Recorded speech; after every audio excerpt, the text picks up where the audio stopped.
तो प्रश्नावली 4, इसमें क्या अपन को बेसिक पता होना चाहिए वो देख लें, ठीक है। चौथी प्रश्नावली का नाम ही नहीं लिखा, वही भूल गया मैं, चलो वही बात है। प्रश्नावली का नाम ये हालांकि लिखा हुआ है द्विघात समीकरण, ठीक है। द्विघात समीकरण, वापस उस क्वाड्रेटिक इक्वेशन पता चल जाना चाहिए। द्विघात, दो घात समीकरण, ऐसा समीकरण या ऐसा इक्वेशन जिसमें दो घात होगी वो द्विघात समीकरण। लेकिन किस पर होगी दो घात, किस पर होनी चाहिए? चर पे होना चाहिए, वेरिएबल पे। मतलब जैसे ये x है तो x क्या है भाई? चर है, वेरिएबल है, तो उसके ऊपर स्क्वायर होना चाहिए। दो के ऊपर स्क्वायर होने से कोई मतलब नहीं है। तो क्या पढ़ना है द्विघात समीकरण? द्विघात समीकरण से मतलब अभी अपन ने जो प्रश्नावली पढ़ी थी तीसरी, उसमें x और y था, चर उसमें भी था x है, इसमें भी x है, लेकिन उसमें x और y दोनों थे, इसमें सिर्फ x ही चलेगा, इसमें कोई y आने वाला नहीं है। अगर हम चाहें इसकी जगह y लें तो y ले सकते हैं, लेकिन y फिर वो y की फॉर्म में ही चलेगा, एक ही चर रहना चाहिए उसमें। लेकिन हम यहाँ पर x का इस्तेमाल करते हैं, x ही रहेगा। तो इसका एक और बेसिक है, वो अपन इस सेकंड नंबर का जो सवाल है ना वो उसमें करेंगे अपन, उसमें पता चलेगा। फिलहाल द्विघात समीकरण का रूप, पहली प्रश्नावली 4.1, इसमें सिर्फ ये ही है, बाकी कुछ भी नहीं है। अब वो मतलब क्या है ये, तो पहले तो अपन देख लेते हैं द्विघात समीकरण का रूप क्या होता है। तो द्विघात समीकरण ऐसी दिखती है, एक बहुपद की समीकरण थी, बहुपद वाली थी, ऐसी कैसी कुछ थी, उसमें कुछ था बस, उसमें बराबर का जीरो नहीं था। फिर तीसरी प्रश्नावली अभी पढ़ी, उसमें क्या था? उसमें ax plus B Y plus C था, वो बराबर में जीरो था कि नहीं था?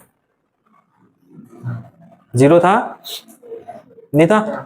क्यों भाई? प्रश्नावली का नाम ही समीकरण है, तीसरी प्रश्न तो समीकरण में जीरो तो होगा ही कि बराबर में, तो सब तो ना ही बोल रहे हो भाई, तुम क्या पढ़े फिर भाई? बराबर में जीरो होगा इधर भी। अब ये भी समीकरण है। अरे भाई प्रश्नावली का नाम आ गया जिसमें समीकरण शब्द जुड़ गया, लिखा हुआ आ गया, मतलब वो बराबर जीरो है। समीकरण भाई एक प्रश्न का नॉर्मल प्रश्न बन गया। जैसे अभी मैं 8वीं का टेस्ट ले रहा हूँ, उस टेस्ट में मैंने एक प्रश्न बनाया है। तो प्रश्न क्या बनाया है? इधर कोई छोटे भाई बनते नहीं उनके बता मत देना।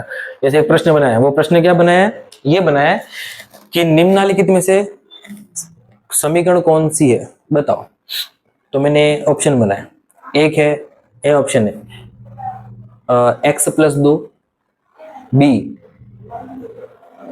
x माइनस 2/3, ठीक है। एक ऑप्शन सी x बराबर y,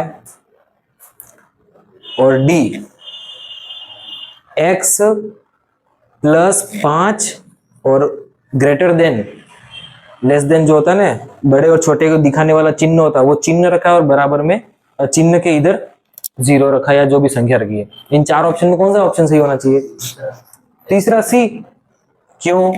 तो भाई एक तो उसमें देखो, कोई भी सवाल को उसमें संख्या तो आएगी, संख्या तो चाहिएगी, तो संख्या की बात नहीं, दो ही चीजें ढूंढनी है अपन को। पहला, उसमें एक्स वाई कुछ भी होना चाहिए, चर होना चाहिए तो मिल जाएगा। दूसरा, बराबर का निशान होना चाहिए। ये दो चीजें मिल गई मतलब वो समीकरण है। उसके दो पक्ष बन जाते हैं, LHS और RHS, इसको बोलते हैं ना, left hand side, right hand side, बायां भाग और दायां भाग। तो इसमें भी ये समीकरण का रूप है जिसमें ये हमको दिया। इस बार हमको ये पढ़ना है इस चौथी प्रश्नावली में। भाई तीसरी चौथी प्रश्नावली साथ साथ है, कंफ्यूज मत हो जाना, दोनों को अलग समझना है। दिमाग में अपने अंदर बना दो वो चीज कि जिससे मैं खुद, मतलब ऐसी कोई ट्रिक खुद ढूंढ लो, मतलब कि कुछ ऐसा कि तुमको उससे पता चल जाए कि नहीं तीसरी प्रश्नावली में तो ऐसा होता है, चौथी प्रश्नावली में ऐसा होता है, ताकि सवाल मैच नहीं हो जाए, मिक्स नहीं हो जाए सवाल। तो इसमें भी ऐसे सवाल ऐसे ही आएंगे जो तुमको लगेगा तीसरी प्रश्नावली जैसा है, तो उसमें x भी मान लोगे ना, y भी मान लोगे, तो गड़बड़ हो जाएगा, ध्यान देना। तो ये समीकरण का रूप है। इसमें एक खासियत है बस खाली, दूसरों में सब में ऐसा कुछ लिखा हुआ नहीं था, इसमें एक चीज लिखी हुई क्या कि भाई ax² plus bx plus c बराबर में 0, ये एक द्विघात समीकरण का रूप है ना। क्वाड्रेटिक इक्वेशन जो है वो इस फॉर्म में रहती है। दूसरी बात, उसके पीछे एक चीज लिखी होती है कि a बराबर 0 नहीं होना चाहिए, ऐसा लिखा हुआ होता है। ये मेन चीज है इसके अंदर, a कभी 0 के बराबर नहीं होना चाहिए, ऐसा दूसरी चीजों में लिखा हुआ नहीं आता, इसी में आएगा, इसी प्रश्न में इधर लिखा रहता। क्यों? भाई ए का मान 0 होगा तो क्या होगा, तो देखते हैं अपन क्या होगा। ए का मान अगर 0 होगा, मतलब ऐसी कोई समीकरण बनाई अपन जिसमें ए का मान 0 आ गया, तो ए और एक्स के बीच में क्या हो रहा है, गुणा हो रहा है ना। तो ए और एक्स स्क्वायर के बीच में गुणा होगा, ए का मान अगर 0 हो गया तो इंटू एक्स स्क्वायर, तो ये पूरा क्या हो जाएगा, तो आगे तो 0 आ गया। तो 0 अगर आ गया तो क्या बचेगा, इसके अंदर बचेगा क्या, इसके अंदर बचेगा बी एक्स प्लस सी बराबर में, ये बचेगा ना, ये बचेगा ना। इसमें तो ये पूरा 0 हो जाएगा प्लस आने की वजह से, फिर बी एक्स प्लस सी बराबर 0, इतना ही बचेगा। क्यों, किसका मान रखा तो 0। अब भाई मैं ये पूछूं कि भाई इसको देख के बताओ ये समीकरण है क्या, है समीकरण, समीकरण है, द्विघात समीकरण नहीं है। क्यों, वही बात, द्विघात, द्विघात है क्या भाई, एक्स के ऊपर नहीं है, वही तो भाग चला गया, इसलिए द्विघात समीकरण का रूप नहीं है ये। तो ये कहता है कि ये द्विघात समीकरण का रूप होता है जिसमें एक्स स्क्वायर आगे होना चाहिए, जिसके ऊपर 2 घात होनी चाहिए, क्योंकि वो द्विघात समीकरण है। लेकिन उसके साथ जो ए होता है वो कोई संख्या होती है, वहां कभी 0 नहीं आना चाहिए, बस ये एक कंडीशन है, उसके पीछे लिखना पड़ता है, नंबर पूरे उससे ही मिलते हैं। ठीक है, तो ये हो गया। एक और चीज, जैसे अभी अपन ने देख ली कि भाई ये द्विघात समीकरण नहीं है, ठीक है। अब अगर मैं यूं लिखूं A X square plus B X बराबर में 0, अब मुझे बताओ ये द्विघात समीकरण है कि नहीं है, बिल्कुल है, ये है, क्योंकि अपन को तो क्या चाहिए, 2 घात चाहिए, उसके अलावा कोई नहीं देखना है, तो बराबर का निशान चाहिए, मिल गया मेरे को। फिर अगर मैं यूं बोलूं एक्स स्क्वायर बराबर में 0, ये द्विघात समीकरण है कि नहीं है, ये भी है, ये भी द्विघात समीकरण का रूप ही है। हमारे पास बस 2 घात है, काफी है, इतनी सी बात है। तो भाई अगर तुमको बोले कि इतना ही दिया, मान लो सवाल दिया हो एक्स स्क्वायर बराबर 0 को द्विघात समीकरण के रूप में पेश करो, उसके रूप में लिखना है, तो क्या करोगे, कंडीशन खराब हो जाएगी। ये कैसा सवाल पूछ लिया, मैं तो पेपर बनाता तो मैं ऐसे ही क्वेश्चन बनाता कि अच्छों को हवा नहीं लगेगी, पढ़ाने वालों को भी हवा नहीं लगे। सवाल ये है एक्स स्क्वायर बराबर 0, तुम्हारे सामने एक समीकरण दी है, पहले तो वो पूछेगा कि यह द्विघात समीकरण है या नहीं, अगर है तो उसे द्विघात समीकरण बनाकर बताइए, तो उसको लिखना पड़ेगा। कैसे लिखेंगे, एक्स स्क्वायर तो मेरे पास है, बिल्कुल है एक्स स्क्वायर, बी एक्स नहीं है ना, तो बी एक्स में प्लस किया, एक्स तो एक्स ही रहता तो एक्स रहने दिया, बी यहां पर कौन है, बी 0 है, बी का मान क्या है 0 होगा, तभी 0 और x में गुणा हो गया तो 0 हो गया होगा, तो bx पूरा हट गया होगा, इसलिए bx नहीं है यहाँ पर। मतलब ये कि 0 कहां है, यहाँ पर b की जगह पर है, तो 0x, ये b का मान क्या है 0, तो bx, ये हो गया bx प्लस c भी नहीं है, c क्यों नहीं, क्योंकि c का मान भी 0 होगा, इसलिए नहीं यहाँ पर, तो प्लस 0 और बराबर में 0, ये हो गया x square plus 0x plus 0 बराबर 0। ये इसका फुल फॉर्म हो गया। अगर इसको लिखना ही पड़ा तो हम इसको ऐसे लिख सकते हैं कि भाई वो जो चीजें नहीं है, क्यों नहीं है, तो इसलिए, अरे भाई 0 है, मतलब वहां पर 0 तो है, वो तो हम लिखते ही नहीं है, 0 का मान नहीं है, लेकिन 0 लिख सकते नहीं लिख सकते, लिख दिया मैंने, ये समझ में आ गई बात। ऐसे भी घुमा अगर तो गड़बड़ नहीं हो, मतलब ये कि कुल मिलाकर हमको एक्स स्क्वायर दिख जाए और बराबर का निशान दिख जाए तो वो द्विघात समीकरण है। अच्छा, ये सब चीजें इतनी सारी क्यों समझा रहा हूँ, वो इसलिए समझा रहा हूँ क्योंकि अब हम पहला सवाल जो कर रहे हैं 4.1 का पढ़ लिया इसकी हेडलाइन।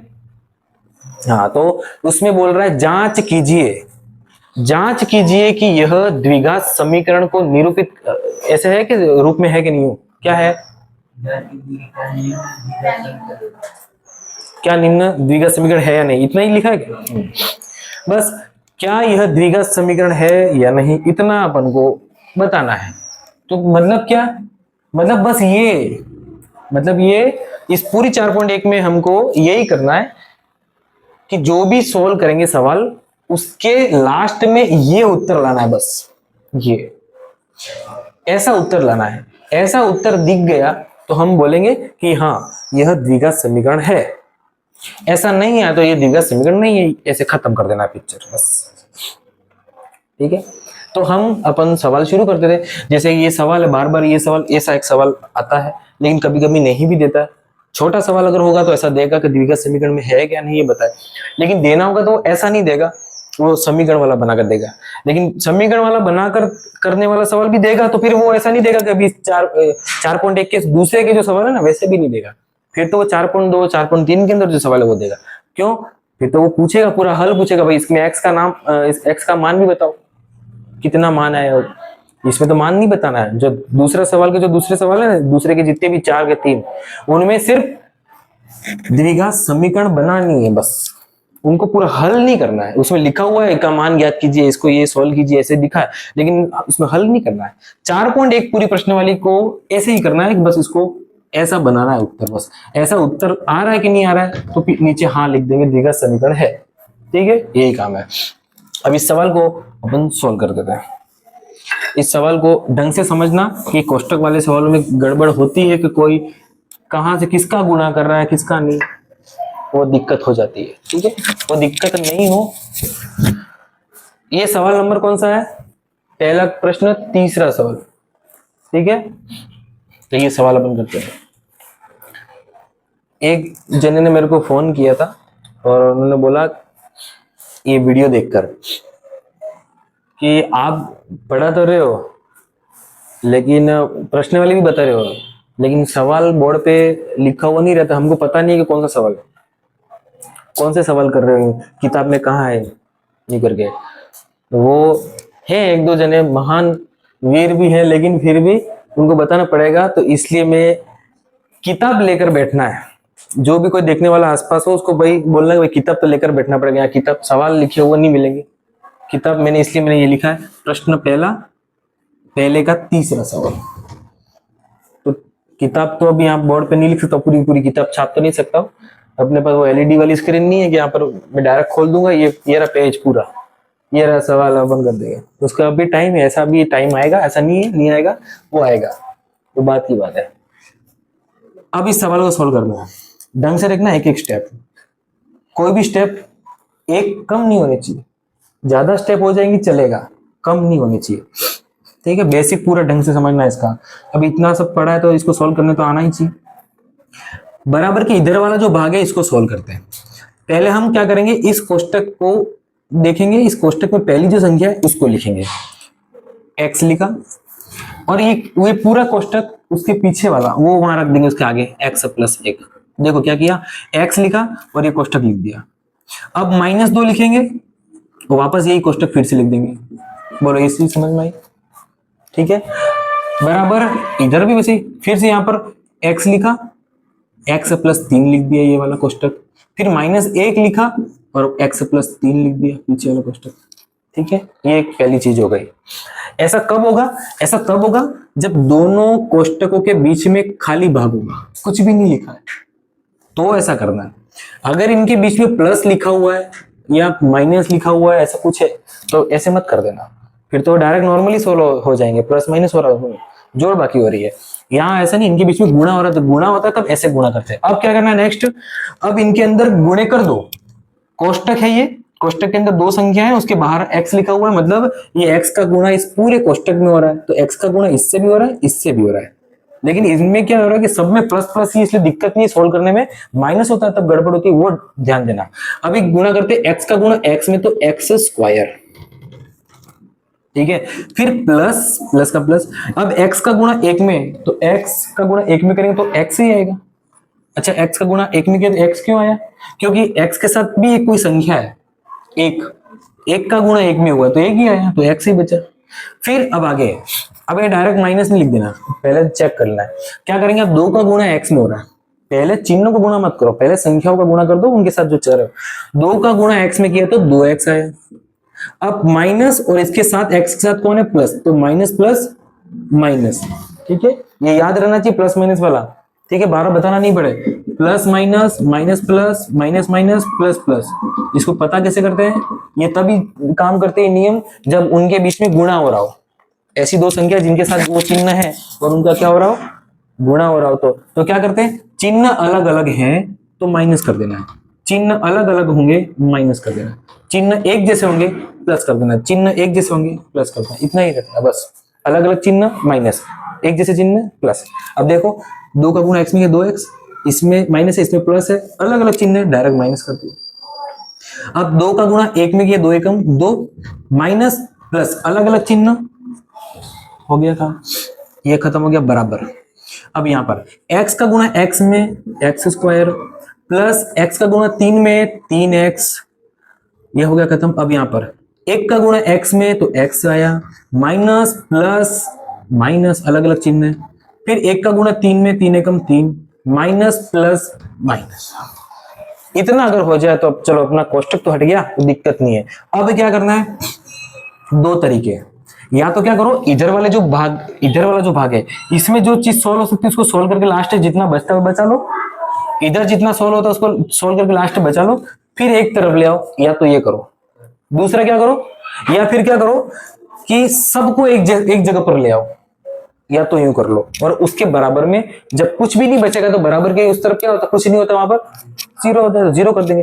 और तीसरी चीज, काटने अगर आता है लेकिन ढंग से पता होगा तो डायरेक्ट, क्योंकि काटने में गड़बड़ कहाँ होती है, -4 और +4 ऐसे लिखा है तो अपन काट देते हैं, लेकिन वो एक ही तरफ होता है तो काटना, अलग अलग जगह पर होता है तो -4 ऐसे नहीं करना। जैसे मान लो कि ये -2 है और यहाँ पर +2 लिखा होता, मान लो -2 +2 काट सकते हैं क्या, नहीं काट सकते, ठीक है, ये ध्यान रखना। 3 माइनस का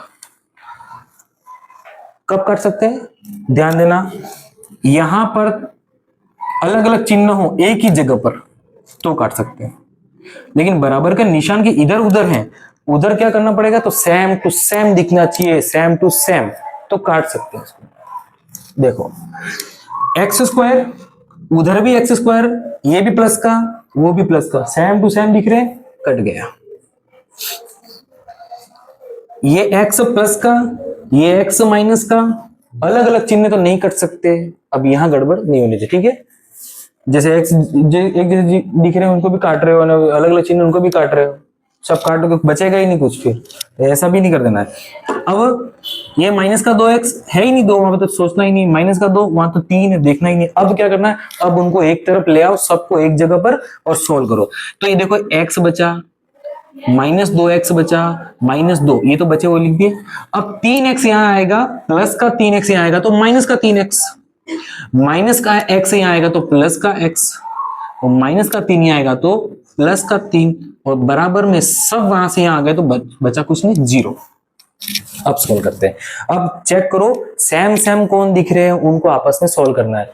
यहां पर मुझे दिख रहा है x और x वाले चेक कर लो, क्योंकि x लिखा हुआ ये और ये 4 चीजें x वाली है, इनको सोल्व करते हैं। कैसे सोल्व करेंगे, घात 2 है ही नहीं उनके ऊपर, तो उनके साथ संख्या कौन सी है वो चेक कर लो, उनके चिन्ह देखो, इसके साथ 1 है, इसके साथ 2 है, इसके साथ 3 है और इसके साथ 1 है। इसके पास 1 प्लस का है, तो पहले क्या करेंगे, प्लस प्लस वाले चेक कर लो पहले कितने, ये x प्लस का, ये x प्लस का, तो इसके साथ 1 है, इसके साथ 1 है, 1 और 1 2, मतलब मेरे पास प्लस के 2 हैं। माइनस वाले देख लो, ये माइनस का x वाला है और ये माइनस का, इसके पास 2 है, इसके पास 3 है, दोनों माइनस के, तो जोड़ दो उनको भी, तो 3 और 2 5, तो माइनस के टोटल कितने, ऐसे सेम सेम चिन्ह जो होते हैं उनको जोड़ देते हैं, लेकिन प्लस चिन्ह प्लस नहीं हो जाएगा, माइनस ही रहेगा उसके साथ, है ना। माइनस माइनस वाले 5 है और प्लस प्लस वाले 2 हैं। अब इनको सोल्व करो, तो 2 और 5 माइनस को सोल्व करना है। तो कैसे सोल्व करते हैं, अभी एक बार नॉर्मल बता देता हूं। बड़ी संख्या में छोटी संख्या घटाते हैं, 5 में से 2 गए तो 3। बड़ी संख्या कौन है, 5 है तो उसके साथ कौन है, माइनस, इसका मतलब उसके उत्तर में भी माइनस रखना। इस तरीके से अपन को सोल्व करना है। और यहाँ पर आया -3, साथ में कौन था, x, ये लिख दिया x वाला भाग खत्म हो गया, ये वाला ये और ये बचा कौन, अब संख्या बची -2 और +3, -2 +3, इधर भी ऐसे सोल्व करो, गड़बड़ नहीं हो। पहले 3 में से 2, बड़ी संख्या में छोटी संख्या घटाओ, 3 में से 2 गया तो 1 बचा, फिर बड़ी संख्या के साथ कौन सा चिन्ह है, प्लस, तो उसमें उत्तर में बचेगा +1 और बराबर में 0, ये मेरे पास बचा। बस अब इसको देख के बताना है कि यह द्विघात समीकरण है या नहीं, क्यों, क्योंकि भाई हमको यहाँ पर 2 घात नहीं दिख रही, बस बाकी सब कुछ दिख रहा, कोई मतलब नहीं है, तो नहीं है, तो यहाँ पर लिखना पड़ेगा कि अतः यह द्विघात समीकरण नहीं है। बोलो और कुछ पूछना है, ये इस सवाल में है, बैठ जाएगा दिमाग में। बोलो और कुछ पूछना है किसी को भी?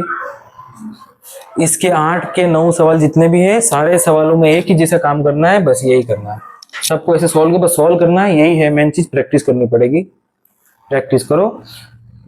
और सारे सवाल अभी नहीं करने हैं, घर पे करने हैं। अभी कौन से करो जो कठिन लगता है उसको करके देख लो, तो उत्तर चेक कर लो द्विघात समीकरण बन रहा है कि नहीं बन रहा है, ये काटने आ रहा है कि इधर उधर सही काट पा रहे हो कि नहीं काट पा रहे हो, वो देख लो बस।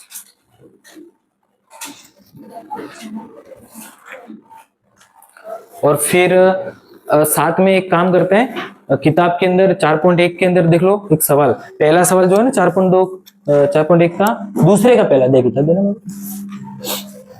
इसको मैं खाली डायरेक्ट बता देता हूँ। यहाँ पर एक चीज है नॉर्मल सी, वो क्या है वो सवाल में पढ़ रहा हूँ। देखो दूसरी हेडलाइन पहले पढ़ लेते हैं कि निम्न स्थितियों को द्विघात समीकरणों के रूप में निरूपित कीजिए। बस यही बोल रहा है, द्विघात समीकरण के रूप में निरूपित कर रहा हूं, बस वही बोल रहा है भाई इसको ऐसा बना दो। ये ऐसा द्विघात समीकरण जैसा एक वो नहीं पहनाते हैं, उसको क्या बोलते हैं, कोई सम्मान करते हैं वो पहनाते कि नहीं, क्या कहते हैं उसको, वो पहनना ऐसे कुछ बोलते हैं, वो पहनाते कि ये यूं समझ लो। हर सवाल में अपन को ये ओपन उसको पहनाना है, बस लास्ट में इसको पहना चेक कर रहे थे, इसको पहना नहीं पाए, ये इसके लायक ही नहीं, तो नहीं पहना पाए इसको। पहला सवाल,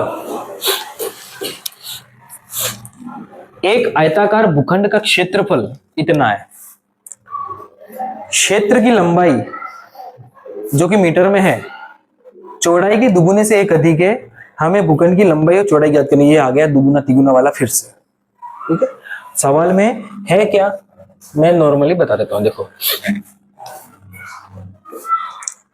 इसको तो मिटा दो मैं, ठीक है, ये तो सबको आ जाएगा, मिटा दो। सवाल किए हुआ तो है अपने, ऐसे तो दिक्कत नहीं है। देख लो अब यहाँ पर क्या अलग चीज है वो समझते हैं।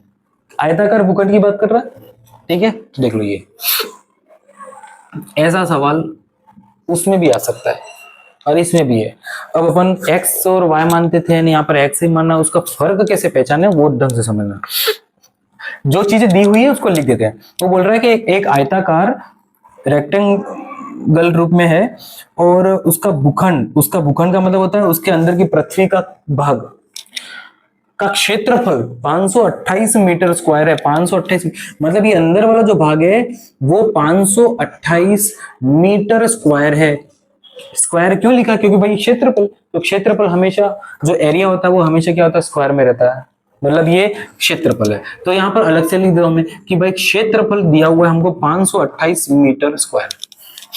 अब आयत में क्या होता है, लंबाई चौड़ाई होती है, पता है पहले से ही, मैं यहाँ लिख देता हूँ, ये लंबाई होती है और ये होती है चौड़ाई। अब इन्हीं की बात करेगा वो, क्या बोल रहा है देखो, इन क्षेत्र की लंबाई चौड़ाई के दुगुने से एक अधिक है। अब यहां लिखना पड़ेगा तो समझ में आएगा। जो लंबाई है वो लंबाई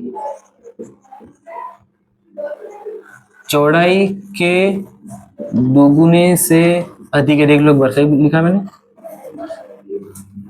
अधिक है, सही है। हाँ, इससे अपन को बनाना है, बाकी इसमें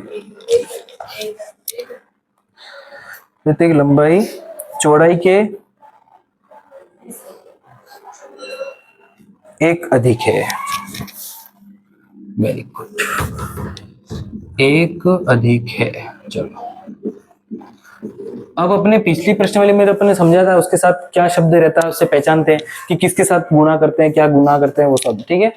देख लो लंबाई ये रही, चौड़ाई ये रही, इसको तुम लंबाई लिख दोगे, इसको तुम चौड़ाई लिख दोगे, कोई फर्क पड़ने वाला नहीं, उत्तर तो वही आने वाला है, इससे कोई फर्क नहीं पड़ेगा। लेकिन फिर भी अपन जो लंबी लाइन होती है उसको लंबाई लिखेंगे, छोटी लाइन चौड़ाई कहेंगे, ठीक है। अब वो बोल रहा है कि इसकी लंबाई चौड़ाई के दुगुने से एक अधिक है। इसमें और उस प्रश्न में फर्क ये है कि इसमें लंबाई नहीं दी है, इसमें चौड़ाई नहीं दी है। मैं मेरी मर्जी से लिख सकता था लंबाई x चौड़ाई y, हो गया काम। मैं डायरेक्ट लिख सकता था लंबाई x और चौड़ाई y, लेकिन यहां पर दोनों जगह x ही है।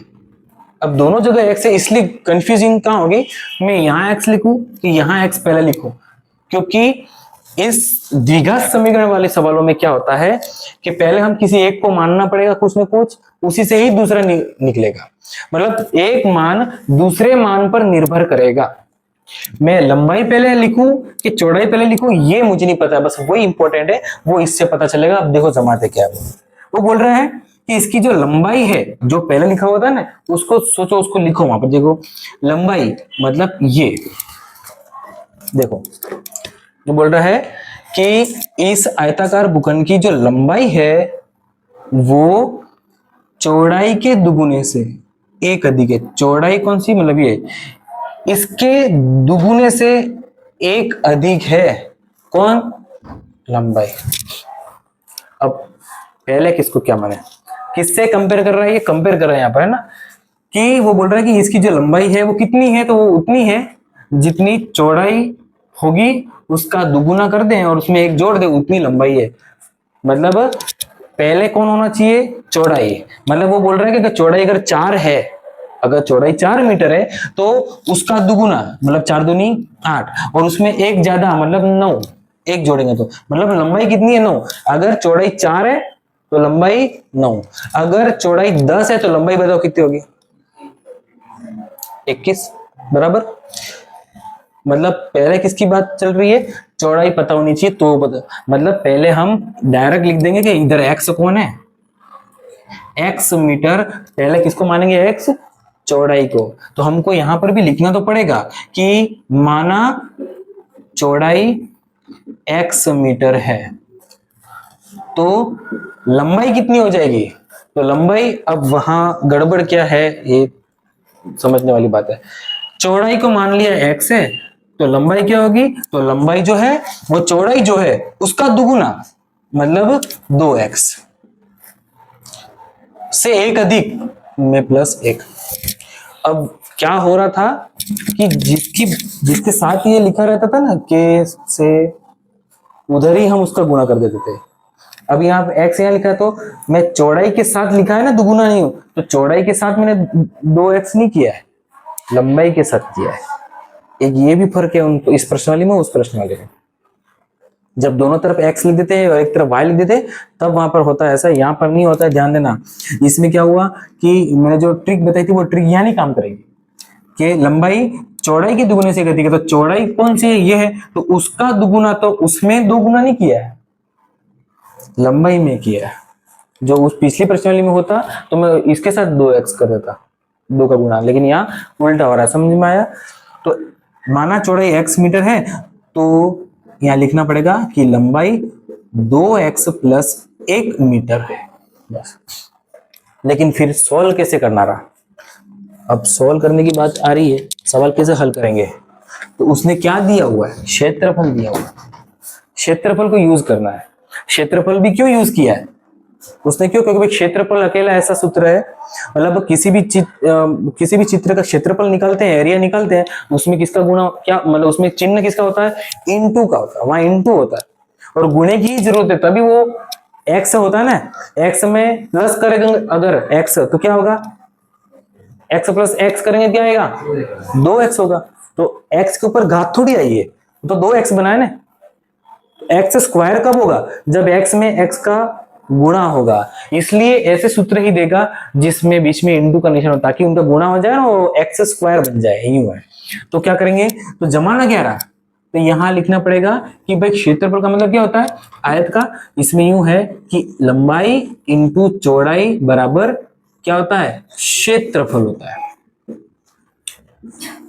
ये होता है। अब इसमें जमाना पड़ेगा, तो लंबाई कितनी है, तो 2x प्लस 1 है, चौड़ाई कितनी है, x है, बराबर में क्षेत्रफल कितना है, तो 528 है। अब सोल्व करना है, इसको सोल्व करो। जैसे अब यहाँ पर 2 कोष्टक होते तो इसको पहले 2x लिखता, फिर पीछे वाला कोष्टक लिखता, फिर 1 लिखता, फिर पीछे वाला कोष्टक। ऐसा कब करना है, जब पीछे वाले कोष्टक में भी 2 है, 2 संख्या और आगे में भी 2 हो, तो यहाँ तो एक ही और यहाँ 2 है, तो क्या करना है, गुणा करो। इस x का गुणा 2x में करेंगे तो क्या होगा, 2x का स्क्वायर प्लस x का गुणा 1 में तो x बराबर में 528 28। मुझे सॉल्व नहीं करना है, मुझे ऐसा बनाना है।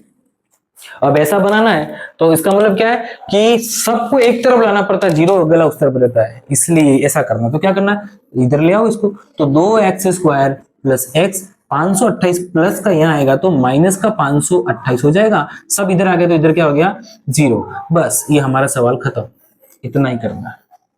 और चेक करके बताना कि भाई ये द्विघात ऐसा दिख रहा है द्विघात समीकरण ये, तो बस ये हो गया। तो ये द्विघात समीकरण बना दिया, ये इतना ही सवाल करना, इससे ज्यादा नहीं करना।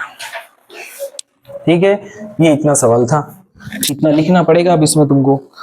और दूसरा और तीसरा, अब जैसे कि मैं नॉर्मली बता देता हूँ फास्ट। दूसरा, दो क्रमागत धनात्मक पूर्णांकों का गुणनफल 306। देखो फिर से गुणनफल, वहां पर वही बोल रहा है, मल्टीप्लीकेशन, मल्टीप्लाई की बात कर रहा है, गुणा की बात कर रहा है, तो गुणा ही होगा वहां पर। अब वो बोल रहा है दो क्रमागत धनात्मक पूर्णांकों का गुणनफल 306 है, तो हमें पूर्णांकों को ज्ञात करना है। अब दो, ऐसा भी बोला उसने कि दो संख्या है, उसने ये भी बोला कि क्रमागत है, फिर एक तो उसने और बोला धनात्मक है, फिर वही बोल रहा है कि पूर्णांक भी है। चार चीजें एक साथ बोल दी उसने, दो क्रमागत धनात्मक पूर्णांक। तो कोई दिक्कत की बात नहीं है, तुम इतना डीप नहीं जाना है। दो संख्या है, दो क्रमागत, कंसेक्यूटिव नंबर्स को बोलते हैं। तो दो क्रमागत, क्रम आगत, क्रम में आने वाली संख्या है, मतलब 5 तो उसके बाद आने वाली 6, 8 है तो उसके बाद आती है 9, वो क्रमागत संख्या है। 1 है तो 1 के बाद 2 आता है, ये क्रमागत संख्या है। तो भाई क्या करेंगे, तो भाई मतलब ये कि जैसे 3 है तो 3 के बाद कौन आता है, 4। ये कैसे पता चला, तो मुझे ऐसे पता चला कि 3 में 1 जुड़ा होगा, 3 में 1 प्लस होगा तब 4 आया। अब 4 के बाद कौन आता है कैसे पता करना, मेरे को गिनती नहीं आती, क्या करेंगे, 4 में 1 जोड़ दिया, कितना आया, उसके पीछे। समझ में आ रही बात, बस। तो अब बात कहां आ रही है, मानना किसको रहा, मामा किसको मानना रहा, माना। तो यहां पर क्या करना है, दो क्रमागत संख्या है, दो क्रमागत लगातार आने वाली, कौन सी थोड़ी पता है, 1000 और 1001 है, वो भी पता नहीं। 1,15,000 और 1,15,001 है, वो भी नहीं पता। तो कौन सी है तो नहीं पता, तो क्या बात करेंगे, पहली संख्या क्या लिखेंगे कि माना कि पहली संख्या x है, तो दूसरी क्या हो जाएगी, तो दूसरी संख्या x प्लस 1, बस। और फिर क्या बोल रहा है, वो बोल रहा है लाइन क्या जमानी है ऐसी, ये मेन काम है, इसको भी जमाना है। वो बोल रहा है उन दोनों क्रमागत संख्या जो तुमने बनाई है उनका गुणनफल करते हैं, उनका गुणा करते हैं तो 306 प्राप्त होता है। मतलब गुणा करना मतलब x और उसका गुणा x प्लस 1 में करेंगे तो हमको 306 मिलेगा। इसको सोल्व करो, ऐसा द्विघात समीकरण बनता है कि नहीं बनता देख लेना, बस ये काम है इसमें, इतना ही है। और इसका चौथा सवाल तो मैंने बोला तुमको मना कि नहीं करना, उसको छोड़ दो, अगर देखना ही होगा तो हम लास्ट में इसको देख लेंगे, ठीक है। तीसरा सवाल देख लो, रोहन की मां उससे 26 वर्ष बड़ी है, उनकी आयु का गुणनफल अब से 3 वर्ष पश्चात 360 हो जाएगी, तो रोहन की वर्तमान आयु ज्ञात करनी है। मैंने पहले बोला कि आयु वाला सवाल अगर हो तो कॉलम बनाओ तो दिक्कत नहीं होगी। अब यहाँ पर क्या 3-3 कॉलम बनाएंगे अपन, तो देखो रोहन की मां उससे 26 वर्ष बड़ी है, पहले वर्तमान आयु लिखो, लिख दो कि एक की आयु x है, तो दूसरे की क्या बनेगी, तो उसके हिसाब से बनेगी। तो जैसे कि x किसको मानना था, पहले किसकी आयु मानेंगे, देखो रोहन की मां उससे 26 वर्ष बड़ी है, 26 साल किससे बड़ी है, उसके बेटे से, तो उसकी बेटे की उम्र पता होगी तो हम उसमें 26 जोड़ेंगे, पता चलेगा उसकी माँ की उम्र कितनी है। तो पहले बेटी की उम्र पता होना चाहिए, तो हम पहले क्या बोलेंगे कि रोहन की उम्र x वर्ष है, तो उसकी माँ की x प्लस 26। फिर अब बस इतना ही तो था, इसमें तो कॉलम भी नहीं बनाना है, कॉलम वाला मत बना देना, इसमें तो है ही नहीं ऐसा। तो एक को x माना तो दूसरा कितना हो गया, तो x से जितना होगा उसमें प्लस 26, वो उसकी माँ की आयु हो गई। फिर क्या बोल रहा है, तो उनकी जो आयु है उनका गुणनफल, अच्छा ये भी है, उनका गुणनफल अब से 3 वर्ष पश्चात 360 हो जाएगी, तो 3 साल बाद उनका आयु का गुणन। तो भाई दोनों में 3-3 साल की बात कर रहा है। अगर रोहन की आयु अपन ने x वर्ष मानी है तो 3 साल बाद कितनी हो जाएगी, x+3 वर्ष। रोहन की माँ की आयु x+26 है, तो उसकी 3 साल बाद कितनी हो जाएगी? तो x+26+3 ऐसे लिखना, तो x+29 हो जाएगी। फिर वो बोल रहा है कि उन दोनों का गुणा करें तो कितना आता है, जो दिया हुआ वो, फिर उसको भी ऐसे कैसे जमाना, और सिर्फ ऐसे कैसे ही लाना उत्तर बस। हाँ माइनस किधर, हाँ चलो ये भी अच्छा पूछा। ये है x² + bx + c, अब इसमें बीच में प्लस है, इसमें बीच में प्लस, यहाँ माइनस आ गया, इधर प्लस है। प्लस माइनस का कोई फर्क नहीं पड़ता है, बस कोई प्लस आ जाए तो भी, माइनस आ जाए तो भी, बस ऐसा दिखना चाहिए। बस कंडीशन एक ही खाली है, ए इधर माइनस नहीं होना चाहिए, बस इधर अगर माइनस हो गया तो गड़बड़ हो जाएगा। और अगर मान लो इधर माइनस आ गया तो क्या करना है? हाँ है, देख लो मैं बता देता हूँ, तुम सोचोगे अरे ऐसे भी होता है, देखो अभी यही होता, ठीक है। मान लो ये होता -2x² + x - 528 = 0 है, तो क्या, अरे भाई इसको वहां ले जाओ, सबको उधर ले जाओ और 0 को यहाँ ले आओ, तो सब चिन्ह बदल जाएंगे, मतलब 0 यहाँ आ गया अगर, तो 2x² वहां गया तो प्लस का 2x² प्लस x वहां गया तो माइनस का x, माइनस 528 गया तो प्लस का 528, सब अपने हाथों में ही,